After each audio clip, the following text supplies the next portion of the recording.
الدنيا والدين والصلاة والسلام على سيد المرسلين سيدنا وحبيبنا وشفينا ومولانا محمد وعلى آله وصحبه أجمعين. أما بعد، خصوصا من صنف هذا الكتاب رحمه الله تعالى ونفعنا به وبعلومه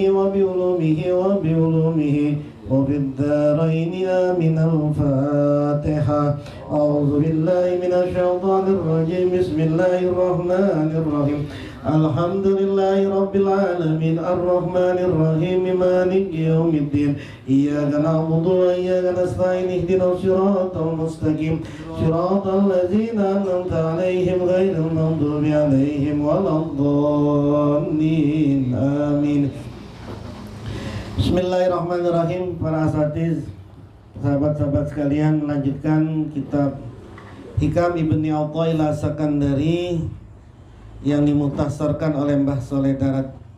Loncat ke hikam ke 223. Hikam ke 223, atau kalau dalam mukhtasarnya hikam ke 121. Kalau di kitab 223. Bismillahirrahmanirrahim. An-na'imu wa in tanawwa'at mazahiruhu innama huwa bisuhudihi waqtirabihi.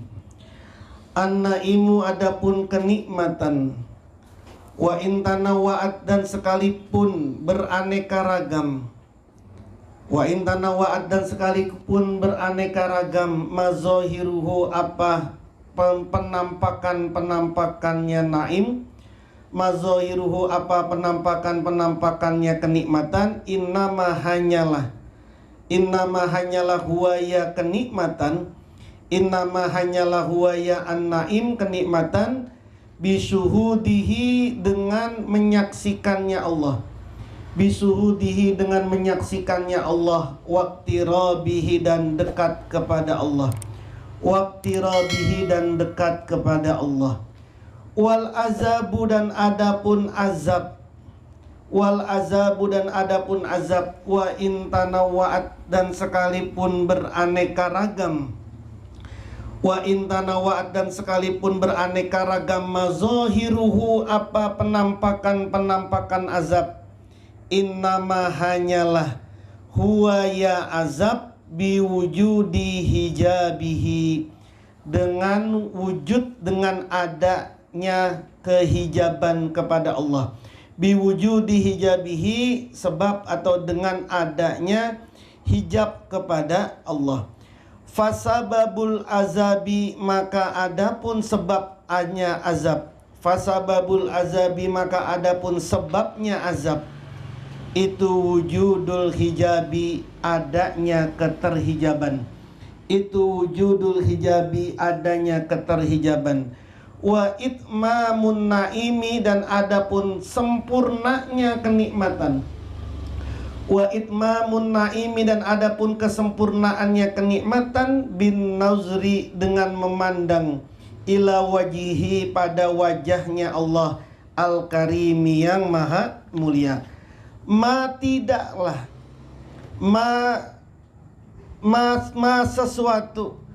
sesuatu tajidu yang menemui hu pada ma sesuatu tajidu yang menemui hu pada al-qulubu apa hati, al-qulubu apa hati, minal humumi dari kegelisahan, minal humumi dari kegelisahan, wal ahzani dan kesedihan, fali ajlima maka itu karena arah sesuatu, fali ajlima maka itu karena arah sesuatu, muniat yang dicegah, muniat yang dicegah apa kulub, muniat yang dicegah apa hati hu pada rupane min wujudil iyani dari adanya penglihatan, min wujudil iyani dari adanya penglihatan, penglihatan kepada Allah.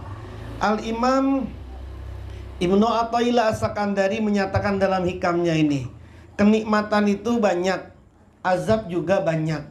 Kalau kenikmatan asbah, kenikmatan zohir, kenikmatan jasad, itu adalah sesuatu yang mengenakan badan kita, yang kita ingini, yang kita sukai, kemudian kita miliki, kita rasakan, itu namanya nikmat. Tapi nikmatnya itu adalah nikmat jasad. Yang dibicarakan oleh Imam Ibnu Athaillah dalam hikam ini adalah kenikmatan hakiki. Kenikmatan itu meskipun banyak, tapi sesungguhnya yang benar-benar disebut dengan kenikmatan adalah ketika ia bisa menyaksikan kepada Allah, dia bisa menyaksikan Allah, dan dia bisa dekat kepada Allah. Dia bisa musyahadatullah, dia bisa musyahadah kepada Allah, dan dia bisa kurbu kepada Allah. Azab juga begitu. Azab itu meskipun banyak aneka ragamnya, tapi sesungguhnya yang disebut dengan azab hakiki adalah ketika adanya hijab, adanya keterhalangan antara dia dengan Allah. Maka kata Imam Ibnu Athaillah, sebab adanya azab, sebab sesuatu itu dibikin siksaan, sebab sesuatu itu adalah menjadi siksaan, itu adalah karena adanya keterhijaban, adanya penghalang antara dia dengan Allah. Sempurnanya kenikmatan itu sesungguhnya adalah dengan memandang kepada wajhullahil karim, memandang pada wajahnya Allah yang maha mulia. Ahli surga nanti berjenjang-jenjang itu. Surga itu kan sebuah kenikmatan surga itu. Tapi surga itu mutafawituna mina bil fil ilmi. Tapi surga itu berjenjang-jenjang itu. Ada orang ya'lamu mi wara'il rida. Ada orang yang melihat Allah, ada orang yang melihat Allah mi wara'il rida, dari balik selendang. Dari balik selendang, melihat Allahnya dari balik selendang. Artinya tentu tidak bisa dijasadkan ya. Maksudnya kalau di balik selendang itu kan tidak bisa nampak langsung. Tapi wa minhum may ya'rifu dahilar rida. Tapi ada orang yang bisa melihat Allah, mengetahui Allah dahilar rida, di dalam selendang. Ini yang disabdakan oleh baginda Nabi, bahwa Rasulullah bersabda, wa ma bainan nasi wa baina ayyanzuru ila rabbihim. Tidaklah di antara manusia dan di antara orang yang memandang kepada Tuhan mereka illa kecuali ridaul kibriyai ala wajhihi fi jannati ad, kecuali ada selendang keagungan di wajahnya Allah nanti di surga firda, di surganya adnan. Nah, ahlun neraka, maka mereka itu merasa diazab itu bil bu'di minal wahidil qahar. Itu sebab karena jauhnya dia dari Allah.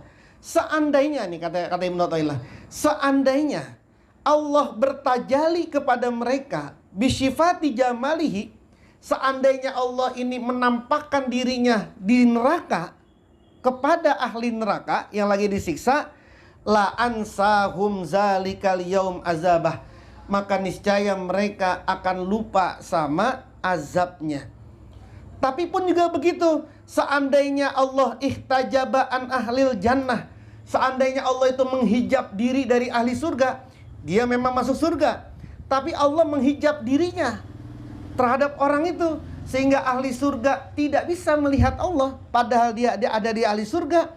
La dhaqa alaihim fasihul jinan, niscaya sempitlah luasnya surga, dan terbaliklah naimahum nikmatan wa azaban, maka jadi terbaliklah kenikmatan mereka menjadi sebuah siksaan dan penderitaan. Kenapa? Karena di dalam surga dia tidak bisa mendapati dan menjumpai Allah. Maka gampangnya begini. Anda mencintai sesuatu, Anda mencintai seseorang, terus kemudian Anda punya rumah segede apapun rumah itu, tapi di rumah itu Anda nggak bisa melihat kekasih Anda. Apa yang terjadi sama Anda di situ? Rumah yang luasnya kayak begitu, maka akan menjadi sempit, kan gitu.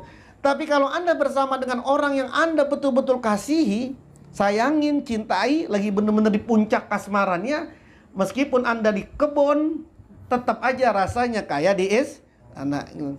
Apa Anda merasakan gigitan nyamuk di kebun itu? Padahal Anda itu lagi di kebun, digigit nyamuk, berasa nggak? kalau lagi sama sang kekasih. Kan nggak terasa. Azab itu tidak akan terasa, siksaan itu nggak akan terasa, penderitaan itu tidak terasa kalau bersama dengan orang yang dikasihi. Maka ada kalimat, fakam min asyikin duriba bi mahdori mahbubihi falam yahus bi alamid dorbi. Berapa banyak dari sang pencinta yang dipukul dia di hadapan sang kekasih, tapi dia tidak terasa dan tidak merasakan pedihnya pukulan. Tapi falamma ghaba anhu tadarraa wastaghasa. Tapi ketika sang kekasih itu sudah hilang, maka menjeritlah dia dan minta tolonglah dia. Kenapa? Karena sang kekasih sudah tidak ada lagi di hadapan dia. Kalau mau di bawahnya kekasih itu malu, itu sama itu. Tapi di bawahnya dia ada orang banyak, kemudian Anda jatuh, terasa nggak sakitnya itu? Nggak kan? Di kuat-kuatin kan, lagi bergaya-gaya di depan orang, kemudian jatuh, sakit nggak itu? Terasa nggak sakitnya itu? Nggak itu. Tapi giliran Anda udah sendirian, baru terasa ngebetnya itu sakitnya. Nah, siksaan pun seperti itu juga. Jadi maka siapapun yang ada di hadapan sang kekasihnya, siapapun yang melihat sang kekasihnya, maka hilanglah penderitaan dia. Nah, orang-orang yang arif billah, yang di dunia sudah ma'rifat kepada Allah, maka nanti dia juga akan bisa menyaksikan Allah. Sebagaimana di dunia dia bisa ma'rifat, bisa mengetahui Allah bi anwarihi, dengan perantara cahaya-cahaya Allah, dia bisa ma'rifat, dia sudah bisa menghadirkan Allah, bisa berhudur kepada Allah, bisa ma'rifat, maka nanti di akhirat pasti dia akan ma'rifat kepada Allah. Tapi kalau di dunianya dia ini tidak ma'rifat, maka sulit nanti di akhiratnya dia bisa ma'rifat kepada Allah. Inilah yang difirmankan oleh Allah, wa man kana fi hazihi a'ma fahuwa fil akhirati a'ma. Ini tafsir hakikinya adalah siapa orang yang di dunia ini buta tidak bisa menyaksikan Allah, maka nanti di akhirat pun dia tidak bisa menyaksikan Allah. Puncak penderitaan, puncak siksaan manusia nanti di akhirat adalah bukan neraka, puncaknya itu. Puncaknya adalah ketika dia tidak bisa menyaksikan Allah. Nah, orang yang sudah bisa menyaksikan Allah inilah yang ada di bumi. Ketika dia ada di bumi sudah ma'rifat kepada Allah, maka tidak ada lagi kesusahan, kesulitan dalam diri dia. Sudah nggak ada itu. Kenapa? Karena dia sudah bersama dengan yang maha indah. Ada seorang sahabat, ada beberapa sahabat yang bilang begini, ala habazal makruhat at-salas. Ingatlah betapa nikmatnya 3 hal ini. Betapa nikmatnya 3 hal yang dianggap tidak enak ini. Al-fakru wal maradu wal mautu. Miskin, sakit, mati. Ini kan tiga hal yang tidak enak nih. Tapi kata para sahabat, ala habazal makruhat. Betapa nikmatnya ini tuh. Nikmatnya orang lagi miskin, nikmatnya orang lagi sakit, nikmatnya orang meninggal. Kenapa dia bisa ngomong kayak begini? Karena dia sudah ma'rifat kepada Allah. Sehingga dia tahu kalau lagi sakit dikunjungin sama malaikat. Yang pernah kita sampaikan itu, sahabat sakit, ketika sakit bisa ngobrol-ngobrol sama malaikat. Ketika udah sembuh, kok nggak bisa lagi? Terus setelah itu ngadu sama Rasul, kok saya nggak bisa lagi ya? Karena kamu udah sembuh. Kalau begitu saya sakit aja Rasul. Saya lebih senang sakit daripada sembuh. Belum nanti ganjaran orang sakit itu, kata Nabi, Anda demam sehari, maka itu sama saja kafarat 1 tahun terhadap dosa-dosamu. Demam sehari kata Nabi. Anda demam sehari, ikhlas demamnya, maka itu sama saja menghapus dosamu selama 1 tahun. Mau demam berapa hari? Kenapa dia bisa nikmat kayak begitu? Karena dia tahu ma'rifat. Karena kita ini nggak tahu, nikmatnya orang lagi miskin kita nggak ngerti, nikmatnya lagi sakit nggak ngerti, maka kemudian kematian, kefakiran, kemudian sakit menjadi sesuatu yang tidak enak gitu. Bilal, sahabat Bilal, ketika mau meninggal, istrinya ini teriak wakrobah, sambil bilang duhai kesulitan, duhai kesusahan. Bilal langsung bilang huwa Fayaqulu huwa, maka Bilal kemudian berkata, watrobah, bukan, duhai kesenangan, godan alki al-ahibbah Muhammad wa hizbah. Nanti aku akan segera bertemu dengan sang kekasih Nabi Muhammad dan para sahabat-sahabat lainnya. Istrinya menjerit-jerit, duhai kesedihan. Kata Bilal, enggak, ini mah kesenangan, karena segera saya akan bertemu dengan sang kekasih. Yang satu tidak ma'rifat, yang satu ma'rifat. Maka kemudian beda ini. Beda pandangannya ini menjadi beda. Ada seorang ulama namanya Amir bin Fuhairah. Itu dipanah dia, sampai panahnya tembus dari punggung sampai ke dada, itu tembus. Apa yang dibilang? Fiztu wa rabbil Ka'bah. Demi Tuhannya Ka'bah, aku sangat bahagia. Kenapa? Karena ngerti gitu, tahu dia ketika dia lagi dipanah itu, ternyata dia melihat sesuatu itu, makrifat dia terhadap sesuatu, ditunjukkan oleh Allah sesuatu yang nikmat, yang orang kemudian tidak melihat. Maka kemudian dia dalam keadaan sedih kayak begitu, dalam keadaan susah, dalam keadaan sakit begitu, yang diperlihatkan oleh Allah adalah kesenangan, nggak terasa ini, nggak terasa itu. Yang terasa, yang dilihat adalah keindahan. Maka kemudian yang terjadi adalah kesenangan. Sebagian ada seorang wali Allah kena lepra. Padahal wali Allah ini tukang doain orang yang sakit. Pokoknya setiap orang sakit itu doain sama dia sembuh. Tapi beliau ini sakit lepra. Lalu kata para sahabat, kenapa? Lau da'autallaha ayyuhaffifa anka. Kenapa engkau tidak berdoa kepada Allah agar Allah ringankan penyakitmu? Apa kata beliau? Ra'aitu rabbal izza fil manam. Aku mimpi ketemu dengan nurnya Allah Subhanahu wa ta'ala. Aku mimpi ketemu dengan cahayanya Allah. Yakfawa yakul, cahaya Allah itu kemudian berkata kepadaku, aturidu an abtaliyaka bibaliyatin arfa'ulaka biha a'lad darajat. Maukah kamu aku timpakan sebuah masalah, aku timpakan sebuah bencana, sebuah penyakit, tapi dengan penyakit itu aku angkat engkau dengan derajat setinggi-tingginya derajat. Qultu na'am, mau aku. Fa asbaha majzuman, maka jadilah dia orang yang kena lepra. Ketika dia kena lepra, dia tahu itu, dia tahu bahwa penyakit lepranya ini untuk naikin derajat dia kepada Allah. Karena udah ada koneksitas tadi nih. Udah ada connect, udah mau sakit ya, mau dinaikin derajat ya udah sabar. Ditaikin sama Allah, dikasih sakit untuk membuat dia naik derajat. Nah, orang kayak begitu kan ya sudah senang. Kenapa? Karena sudah ma'rifat dan sudah tidak terasa lagi apa yang menjadi kepedihannya. Inilah yang diwahyukan kepada Nabi Adam, kepada Nabi Daud. Allah pernah berfirman kepada Nabi Daud, "Ya Daud, la tumazzizhum ghairi biqalbik." Kata Allah kepada Nabi Daud, "Wahai Nabi Daud, jangan campuri manusia di hatimu. Jangan campuri di hatimu siapapun selain aku. Fatan kusuminhu halawatar ruhaniin." Maka akan berkuranglah dari hatimu manisnya kaum spiritual, kaum ruhani. Ya Daud, anna misbahu qulubir ruhanin. Wahai Daud, aku adalah lampunya. Aku lampunya hatinya para orang-orang ruhani, orang-orang soleh, orang-orang spiritual. Wa man kuntu misbaha qalbihi lam yagtam abada. Dan barang siapa yang aku menjadi pelita hati dia, maka dia tidak akan pernah susah selamanya.